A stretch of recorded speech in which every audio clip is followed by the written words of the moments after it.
Mamadou Faye. waaw salaamaaleykum mbooloo mi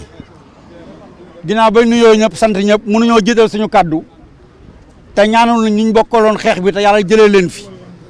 muy ay nit yoo xamante ni yàlla dogal ñu amoon yaakaar dëkk fii ak seen i njaboot tey ñu jiituñu ñu xam ne àddina noonu la rek te dañ fii nekk suba nga jóge fi ñi njëkk a ñaanal nem si yàlla bay di sëy bi ñu joxoon fii amoon yéen ñu dëkkee ko suñ borom jëlee ko fi ñu koy ñaanal yàlla xaaral ko àjjana ak ñi bokkoon suñu te jóge fi tey suñ daje bii ñu daje rek war nañ ko gën a sàmm di ko gën a yokk ndax ñu ngi ko àndaloon di xeex ba suñ borom jëlee leen fi bàyyi fi seen i njaboot ñu ay xale di ay jirim war a am fu ñu dëkk ëllëg kon ñun ñëpp war nañ fàtte suñu bopp te ñooñu ñu fi bàyyi ñu fexe fu ñu am fu ñu dëkk ñun nag ak ndaqar ak jaaxle lu ñu am parce que dañoo dégg jubal jubanti ñu gis na njaaram Limaamu Laay bii amul jubanti bi fi am ay tappale liñ fi gis ak lu jaarul yoon lu jaarul yoon mooy nit ki mënuñu laa jox 3 hectares 500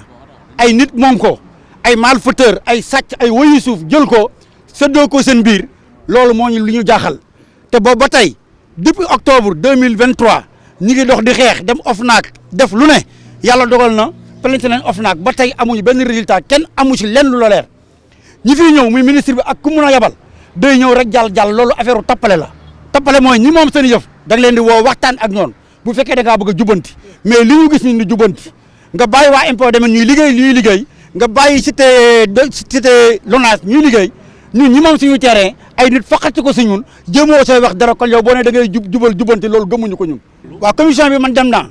mais bañ demee lañ ñu wax mooy yéen seen asset mi ngi fa kon waruñu koo jox kenn koo xamante ni waru koo jël kuréel yéen yi nga xam ne yéen a ko moom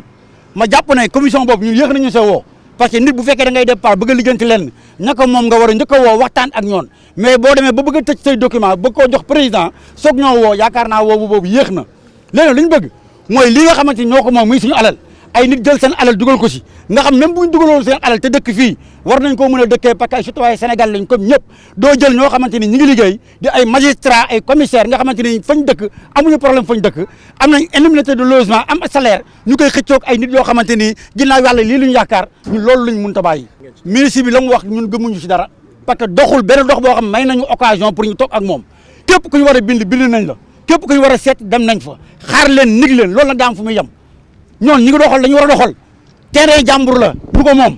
te fii li ma wóor te wóor mooy seen bakkan ak suñu bakkan ñun wala ñun parce que nit doo jël sa alal def ko ci ay at 2018 ba tey ay nit bëgg koo jël ko jaay ko lekk xaalis bi loolu ku ne dana yomb da ngay nax sa bopp loolu mënut a yomb te mënut a nekk lépp luy document nga xamante conseil municipal bi ñoo ko voté bi durant ba mu commencé 2018 ba tey amul benn document bu ñuy soxla te ñu yoruñu ko maanaam ñun dañoo yor lépp téye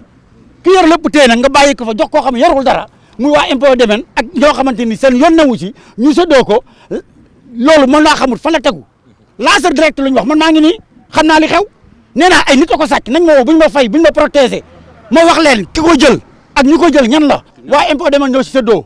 magistrat yi jël nañ commissaire yi jël nañu ay nit yoo xam ne tekkiwuñ dara jël nañu ñi moom seen alal te moom ko nekk nii loolu nag dama ne jarul wëri fu sori man maa ngi nii li may wax lu leer nañ la jarut a protéger jarut a làq jarut a nëbbu damaa bëgg ñu woo ma ñu delloo ñii seen xaalis wala seen kër. ñaata ngeen collectif bi ñaata la ak suuf si ñaata la ci ay hectares. hectares yi 3 hectares 500 la lañ ñu joxagum mais 3 hectares 500 yi sax doyut. ñaata la nga war a nekk. la mu war a nekk daanaka noonu 6 hectares la ñu war a jox mu mat. fan lañ leen ko war a jox. fii njaaram Limaamu Laay bëgguñu fenn fii ba ko kenn bëggul lañ ko bëgg ñun ba ko kenn bëggul lañ ko bëgg ba fi may wax ak yow man tey sama taxawaay bi ñaari taxawaay la bi njëkk bi mooy bii moo xam ne dama koo fekkee ndax fekke seede la dama see mën a indi ay leer wu leer parce que Mamadou Baydi Sëy ba mu koy joxe fii la ma fekk beneen bi askanu Géejawaay boo xamante ne dañoo war a dëkk tribunal bi 2 hectares 800 la ñu waxoon 800 yi dañ koo sàcc te ba tey jubbanti boobu waxuñu si lu leer lii yëpp dañ koo sàcc joxe ko yow noo mën a jubbantee te mënoo wax 800 hectares yi yokku fii kan lañ ko jox ak ku ko moom maire bi fi nekk nangu see wax yeneen kenn sañu see wax yow boo bëggee jubbanti kon bala ngaa jubbanti dara lii ñu sàcc mu leer nañ ko jox askan bu dëkk si sinon suñu bakkan la laaj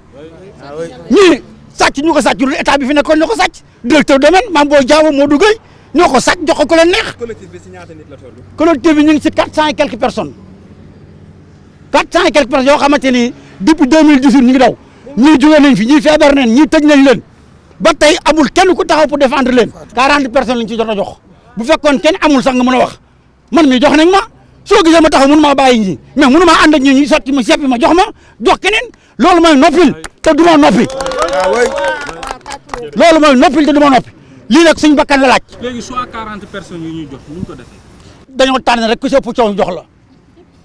ku si ëpp coow ñu jox la ku amul coow duñ la jox ñeneen nag ñoo ko sàcc jaay ko waa impôt domaine ñoo ko jaay ak magistrat yi ñu jël jox leen ak i commissaire de police yoo xamante yu leer la ak i rappeur yoo xamante ni seen yoon newu si liñ leen di xamal nag mooy fii nit du fi teg birig te seen borom nekk fii bakkan la laaj loolu moo gën a ndaw si li ñu war a def maanaam ñun lu ñu bëgg mooy mécaniciens yi jox nañ leen ñoon seen hectare ba ñu war a dem fi ñu leen war a yóbbu ñun am nañ suñu géomètre am nañ suñu lépp bu neexee yàlla suñu borom mois prochain dinañ ñëw tracé indi suñu géomètre ñu samp suñuy kër parce que nit ki bu dee da ngay xeex ak moom woo ko si njëkk boobu ba tey ngeen di dox si njëkk nanguwul wuyu si njëkk dafa am beneen façon booy doxee taxawaay bi nag mooy suñuy kër la ñuy jël xam naa ko mun naa ko génne te danaa ko jox seen borom bi dëkk parce que loolu moom la fi bàyyi tey. Aïssatou Ndiaye laa tudd ñu may woowee Aïda Ndiaye ma dëkk Guédiawaye depuis 67 mais ñun terrain yi ñun ñëpp ci bokk parce que ñun ba ñuy jënd te jënd mu njëkk ba lañ jënd kayit yi mais ci facture yi ñu jëndee terrain yi mu ngeeg ñun man sama càmmiñ boo xam ne bonne volonté la moo jënd ay terrain ne bu ñu ko joxee terrain ñu may ñu ci ñañu ko jaay ñu ngi dund ka doon jël si xaalis bi mu ngi toog maire baa ngi fii ak secrétaire am ñoo doon jël si xaalis bi ñun ay témoins oculaires man dem naa domaine dem naa préfecture man mii kon léegi xam nga lu ñu leen di ñaan fa ñu jëndee woon suñuy terrain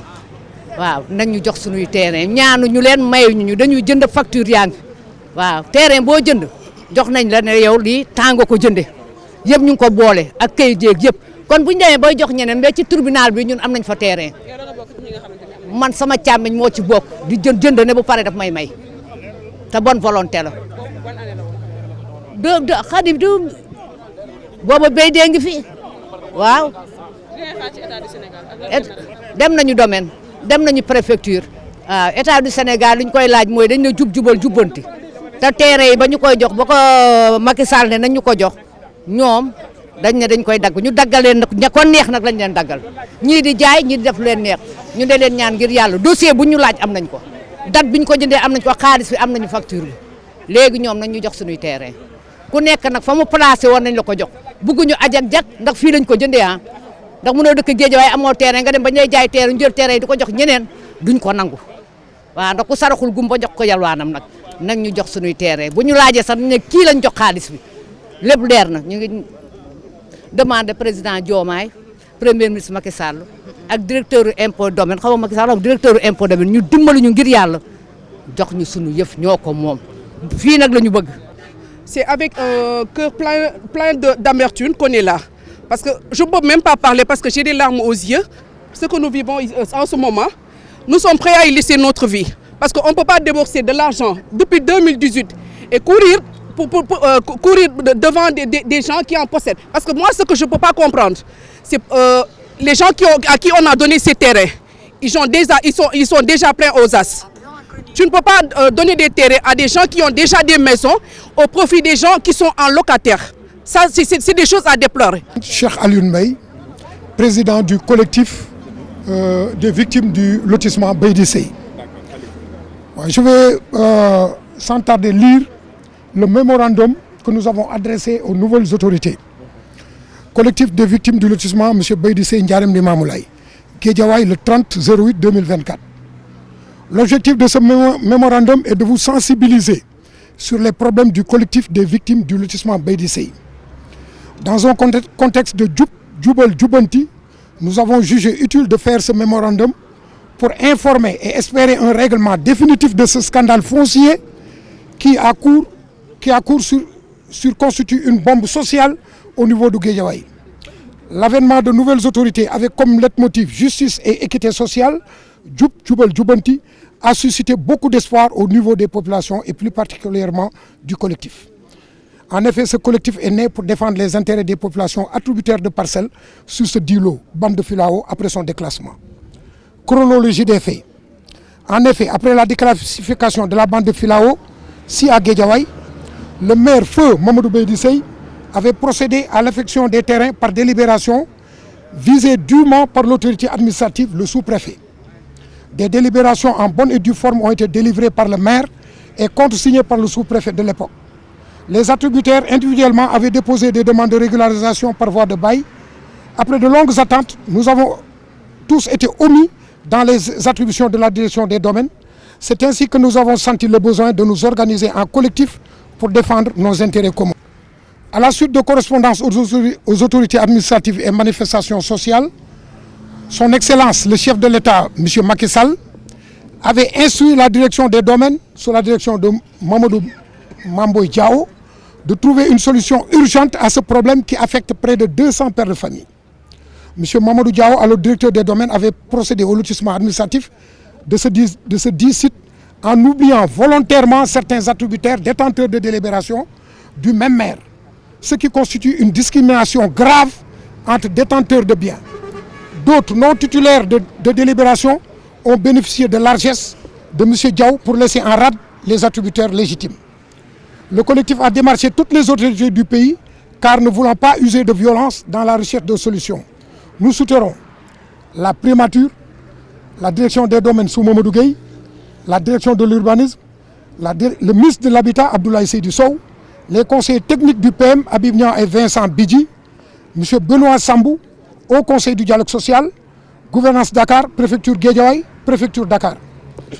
C'est à la suite de toutes ces démarches que finalement M. Mamadou Gueye avait proposé, sur sa propre initiative, de nous affecter 20 hectares sur un pôle urbain, voire lettre adressée au directeur des pôles urbains. À la suite de la correspondance de Mamadou Gueye, nous avons toujours continué à démarcher les autorités en vain. Notre attente a trop duré. Et ce retard, quant à la possession de nos biens, nous a causé beaucoup de désagréments, tout en sachant que ce lotissement Beydi Sey est bonne et due forme existant dans le PUD de Guédiawaye. Nous, membres du dit collectif, rassurés des droits des attributaires et de la validité juridique des actes d'attribution, continuerons à nous battre pour recouvrer nos biens et sommes, déterminés à mener ce combat puisque nous ne serons pas les agneaux de sacrifice. Khady Ba laa tudd di présidente nationale des femmes handicapées du Sénégal ñëw fi tey ci affaire terrain yi xam naa waa acca ñëw fi acca ma démarré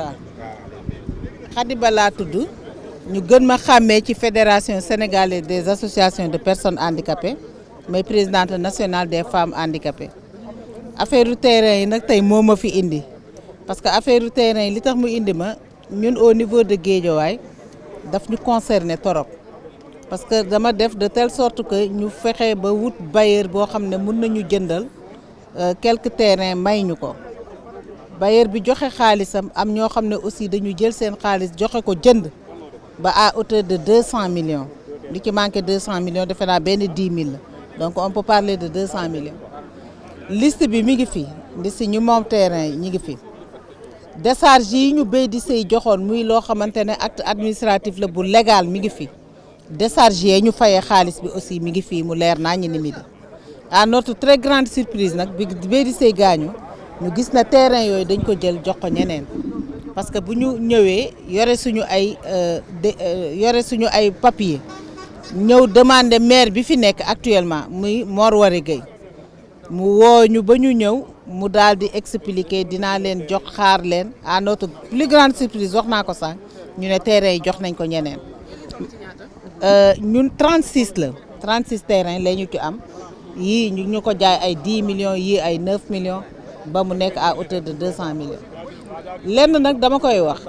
bu fekkee ne dañu jël terrain yi doomu Géejawaay moom ko ñun ñu dëkk Géejawaay juddoo Géejawaay màggee Géejawaay ñu jël terrain yi jox ko ñeneen lu illégal te su fekkee ne nit aussi da ngay jàppale ay nit jël ña nga xam ne dañu am ba pare dañu riche ba pare ñu ngi nekk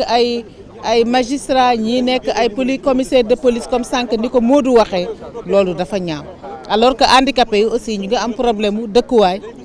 ñu ngi am yeneen problème kon booy dimbale ay nit da ngay xool couche population bi gën a démunie nga def foofu